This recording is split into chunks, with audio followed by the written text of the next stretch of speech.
Welcome to Kenton Teaches. Enjoy the video. You start by turning on Bluetooth and opening the settings entry for connected devices.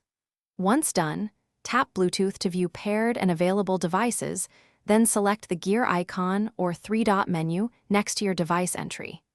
You do this because the editable device name lives inside that device settings panel. Changing it from here updates the broadcast name other gadgets see. Make sure Bluetooth is active and your device is visible so the name field appears and you can edit it immediately. Now you tap the device name or rename field and enter the new Bluetooth name. Do this because the OS broadcasts that label to other devices, so choose something recognizable and brief. After typing, press Save or OK to commit the change. On some Android builds, that field is in Settings right arrow about phone right arrow device name, so follow that path if you don't see it under Bluetooth. Make sure to wait a second for the system to apply the new name before testing with another device. Finish by verifying the change from a second phone or computer.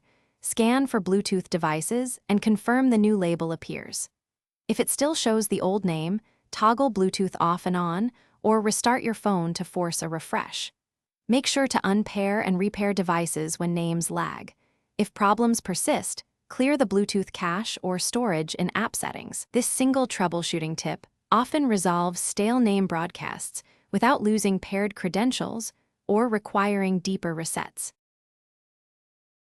Thanks for watching. Please subscribe if this video was helpful.